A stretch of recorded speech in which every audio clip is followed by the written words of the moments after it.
You got the new CPI, you got the new inflation numbers, and I think it's fair to say now some people will tell you that it's the exact same. I disagree with those people. To me, clearly gas was much more expensive a couple years ago. Your grocery prices were much more expensive a couple years ago. However, clearly the prices have not returned to pre-COVID or pre whatever you want to call it, 2021, whatever, whenever it started, those levels. So things still cost a lot of money. I was just talking with somebody. I was in Ohio the other day, and they were basically saying, I didn't feel like I really had to live paycheck to paycheck before this hit me the last couple of years, which I think is obviously very fair, and people are living this each and every day. There's also, like, you have food and gas, but there's some other hidden costs. I mean, insurance has skyrocketed, and Yes. what it takes to fix your car.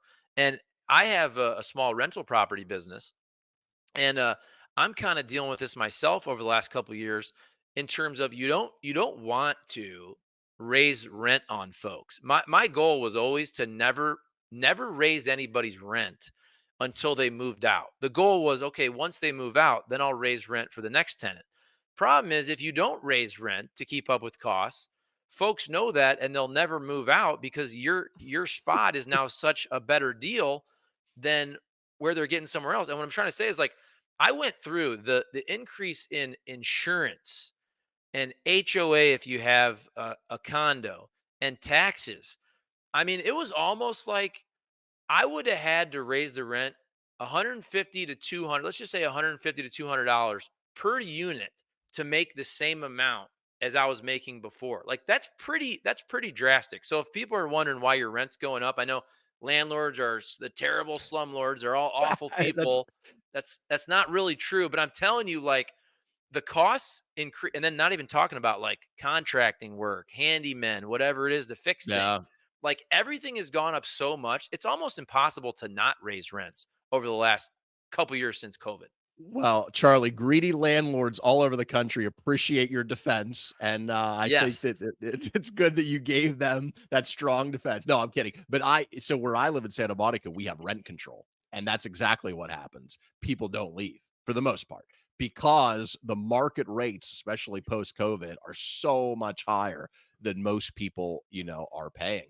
But you're right. Look, inflation is a killer. It's a political killer because the prices are roughly 20% higher across the board than they were when Biden took office. Now, you and I have spent a lot of time talking about the backstory of that and some of the putting it in perspective and the nuances of it, and those are important. But what really mattered at this point is the general trend, and the trend had been really good for Biden. Yes, the prices were high. That's already baked in.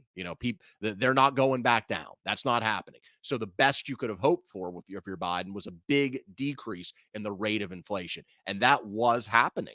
And look, prices are still down. If you look at CPI, it peaked at 9% in mid 2022. This latest reading was 3.5.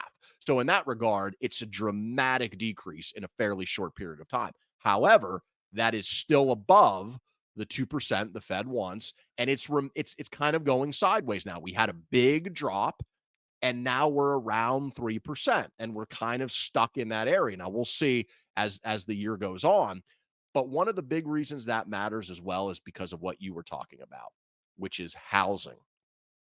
And it's not just renting, it's buying. And buying is so hard in a large chunk of the country now. And one of the big reasons is the interest rates. And that is the added on element of inflation is in order to decrease inflation as much as we did, the Fed needed to raise interest rates to help do that. And that makes the price to borrow money go up. And most especially when you're trying to buy housing, which is already pretty expensive in most of the big metro areas around the country. So now these interest rates are that used to be not that long ago. People can remember 3% interest rates, 4% interest rates. Now you're at like 7. And the Fed, people were thinking would be able to cut rates because inflation finally seemed like it was coming down. And now that it's kind of going sideways, the market, and you saw the stock market take a big drop yesterday. And the reason for that was because these sideways numbers are convincing investors and convincing people that the Fed is not going to be able to cut rates in the summer. And it's going to be most likely in the fall or maybe the winter, second half of the year, which means interest rates on homes, cars, loans, credit cards is going to stay really high. That's really bad news for Biden because the feeling people have, the double whammy of expenses of, like you said, going to the grocery store, living paycheck to paycheck, and also thinking if I live in a large chunk of the country, I can't buy a home right now because these interest rates are so high. That double whammy, I think, is really hurting Biden. And it doesn't look like it's going to get better anytime soon on the interest rate side. Yeah, and I just want to make clear. So obviously, like everybody's paying more, and I feel for everyone who's now living paycheck to paycheck, or it's very hard to make ends meet.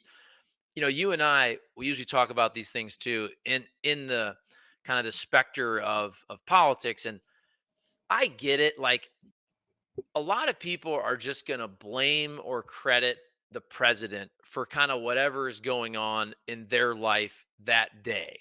And I try to always look beyond that.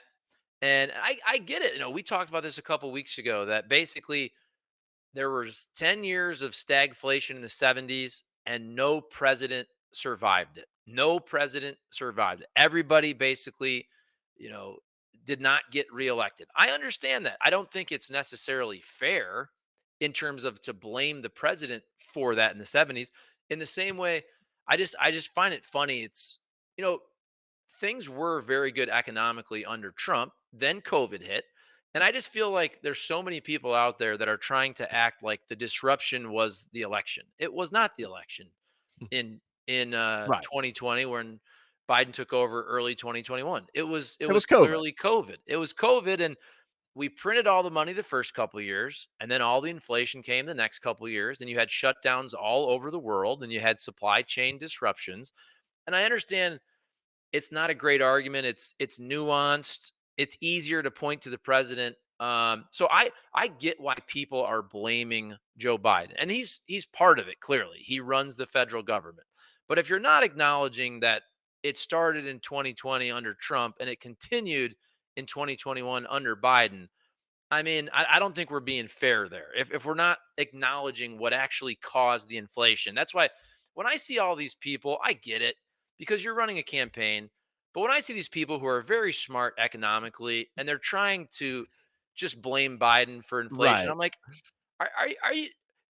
are you really really? It's insulting to your audience, is what you're doing because Yes. I can basically say anything to them and they're not gonna check on it. Right. To me, the thing that is the most dishonest is when you compare and cherry pick stats in 2020 and 2021 and don't mention the factors going on. Like when people point to gas from 2020 or 2021 and compare it to now. And I'm just thinking, and don't mention, oh, yeah, nobody was driving because everything was shut down and people were working from home. And we all know gas is based on global supply and demand, is the primary factor in gas price. So, not just in America, but around the world, people were locked in their homes. Nobody was driving, nobody was going anywhere. So, to compare gas prices from the heart of the pandemic or even early 2021 to now and not give that context. And I see people do that, and I'm just like, come on, come on. So again, to be fair, the fairest way to do it is to say, of course, I don't blame Donald Trump for the fact that in March of 2020 we lost 15 million jobs and the unemployment rate spiked to 12%. Of course, I don't blame Trump for that. And of course, I give Biden some credit for the massive amount of jobs he's created, but I also acknowledge that part of that was people returning to work as things open. That is the fair way to assess the job picture. The fair way to assess the inflation picture is to say, I don't give Donald Trump credit for gas prices being $1 a gallon or whatever they were, $1.50, because nobody was driving anywhere because the world was shut down. But I also don't give a ton of blame to Joe Biden for inflation that the world experienced as supply chains were completely disrupted and as we opened our economy again after doing a couple of massive stimuluses that Trump and Biden both did. So that's kind of that's just being fair. But I think with Biden, if you look at the numbers of economic surveys of you when you ask people how do you feel, the numbers are getting better. And particularly when you ask people, how are you doing? When you ask people that question, it's so striking in the data. Biden does pretty people feel pretty good about the economy because yes, the inflation has been bad, interest rates have been bad. We talked about that, but the job market is on fire. Unemployment under 4% for the longest stretch since the 1960s. As I said, millions and millions of jobs created, economy growing at a pretty healthy clip around 3%.